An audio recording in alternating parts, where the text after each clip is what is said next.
Back to that breaking news. Israeli Prime Minister Benjamin Netanyahu has just announced the firing of his Minister of Defense, Yoav Gallant.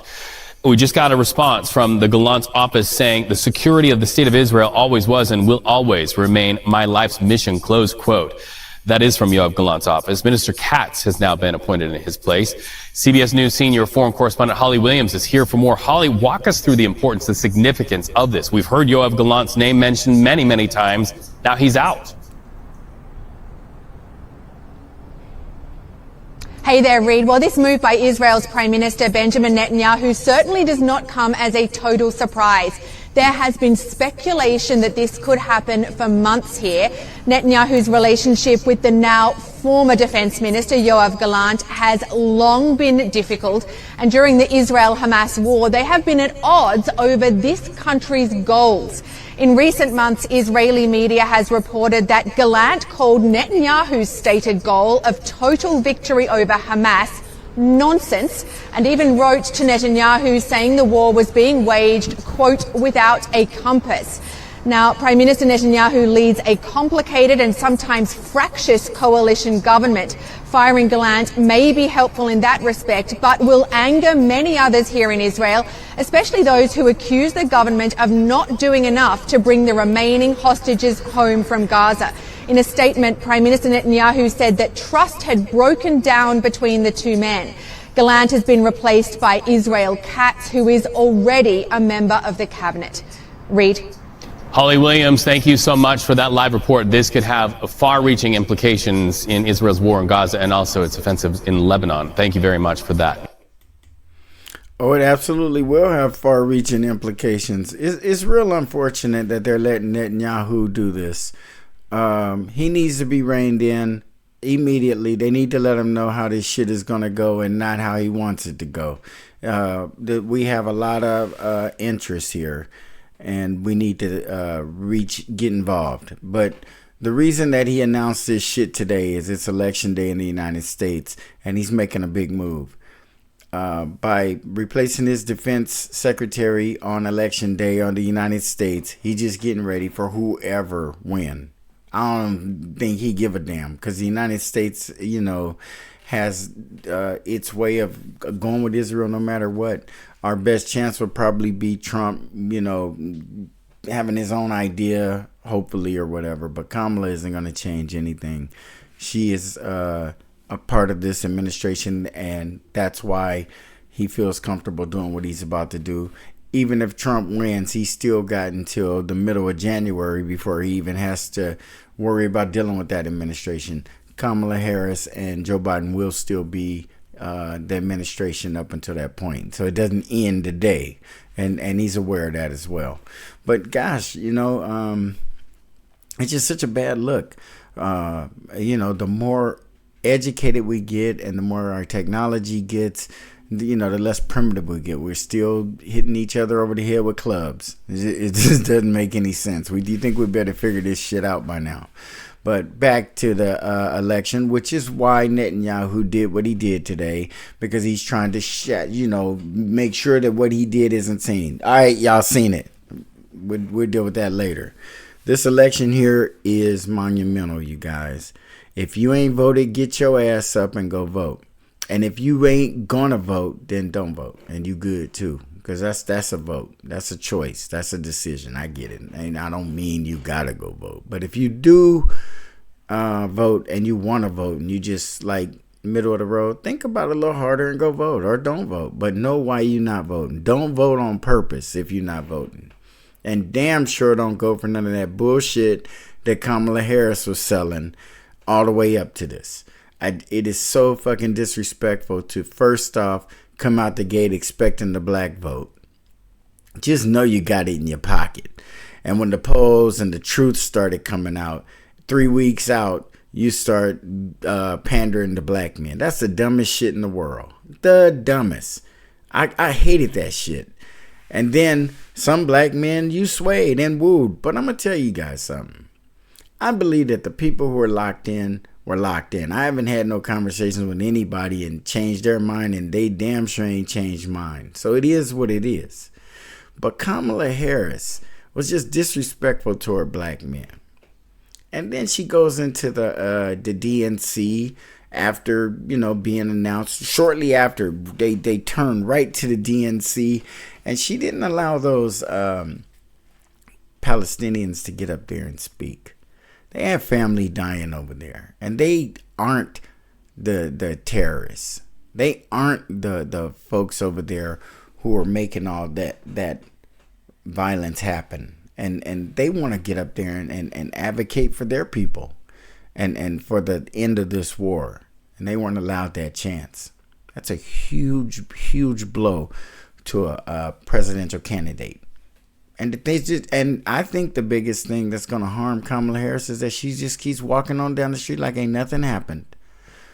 Genocide, Ukraine, just pouring money into Ukraine, all the thing, the immigration, the border just wide open, this abortion issue is the only thing that she brings up constantly that might sway folks her way, because these other issues are against her. As a current administration, she can't pawn that off on anyone.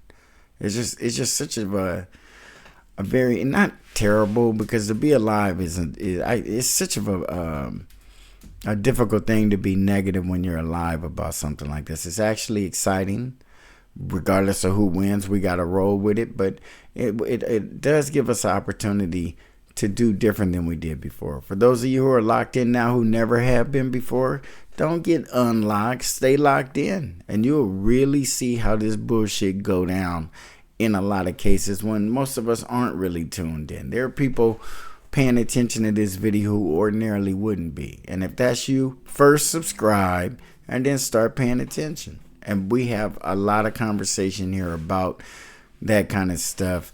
If Donald Trump wins, I kind of feel like it's kind of like what we dealt with last time. Everybody kind of know what we up against. It ain't going to be too much of an adjustment period. There are blacks who believe we're going to be re-enslaved. And for those of you, you can go ahead and turn yourself back in or whatever. But it's a bunch of bullshit be thrown. It's enough on both sides. And if you believe the things that Trump is saying about Kamala, most of that shit is true. And the shit she's saying about him, most of that shit is true. Which is really horrible when you support one of them and you think they lying. They're not. They telling the truth. They both horrible motherfucking candidates. They just are. Now, it is. This is what it is. Fuck it.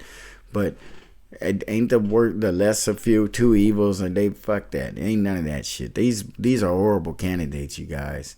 And I just throw my hands up and be like confused acting, but I'm not. I'm clear that as confused and fucked up as this country is, I do believe that we ain't stupid. And I believe that some of the stuff that Kamala Harris has been shuffling to us would just lean towards stupidity on our part if we voted for her after she's come off the way she has. You know what I'm saying? She was unpolished in the beginning, yelling at motherfuckers at her rallies. Remember that shit? You know, people have a vested interest in their protests and their right to protest and their reason to protest. And if you're holding a rally, a campaign event, that's a very difficult place to shut somebody down. We know we're there to hear you speak. I'm speaking. Remember all that? This didn't just come down to the last 3 weeks. Because to be honest with you, in my personal opinion, in the last 3 weeks, she's run almost a flawless campaign. She started to pay attention to black men. She never did good on the Israel situation of it. Never. That's never been something she's done good on, and she's never done good with the border. So I guess her attempt to, kind of woo the black men, she messed up in the beginning, sending Obama in and just letting him loose. So whatever they did, they should have told Obama, yo, dog, you can't be going in there disrespecting black people like that, especially when you're not one of them. It's disrespectful. You know what I'm saying? Like, you some higher authority and you can come in and just tell them, hey, don't you better go support her like you supported me and that kind of, nah. We ain't going for that shit. So anyway, folks, we're in a situation here. If I'm wrong and Kamala wins, because I don't think she has a chance, a snowball fucking chance, and hell, everybody acting like Pennsylvania is a big deal. as we get into the night, and what time is it? I got steaks I got to throw on the grill because I'm going to be in celebration mode no matter who wins. It's going to be an interesting night, a historic night. But hopefully it'll be a night that America wakes up and we quit letting this government do to us what they've been doing and then calling us divided. If we're divided, it's because of y'all. If our leaders work together, then I'm sure we would have no problem working together. You know, that's kind of how it go. But we're being led by very poor leaders, very, very poor leadership. Joe Biden is a poor leader when his head was clear. And he started losing his shit. And now you guys want to act like Joe Biden is some special case of lost Trump is a lost motherfucker too, but he's not as lost as Biden. They got to debate head to head, and we know who is the most mentally impaired. Trump is a declining older man, but he's probably at that age still sharper than Kamala, in my opinion. I don't know. She just doesn't come off as a true leader, presidential, ready to take on all the duties and the job responsibilities of being a president. And neither, God damn it, neither does Trump. But he had the goddamn job and faked through it. I work with people who don't fulfill all their job qualifications and retire from jobs. So this shit happens. And it could happen with Kamala. She could hit this one out of the park. But based on the last black popcorn polling, we're showing Trump in a more significant win than we think. He's going to be well close to 340, 350 to whatever is left over for Kamala to claim. And that's what I feel. We'll be looking into the night on this. And I hope you guys enjoyed the election coverage from the various networks. The YouTube channel, some of them are doing some pretty good stuff. Some of the YouTubers are teaming up, having parties. And you guys go have at it. Enjoy it. Like, comment, share, and please subscribe. And we'll see you tomorrow. Bye.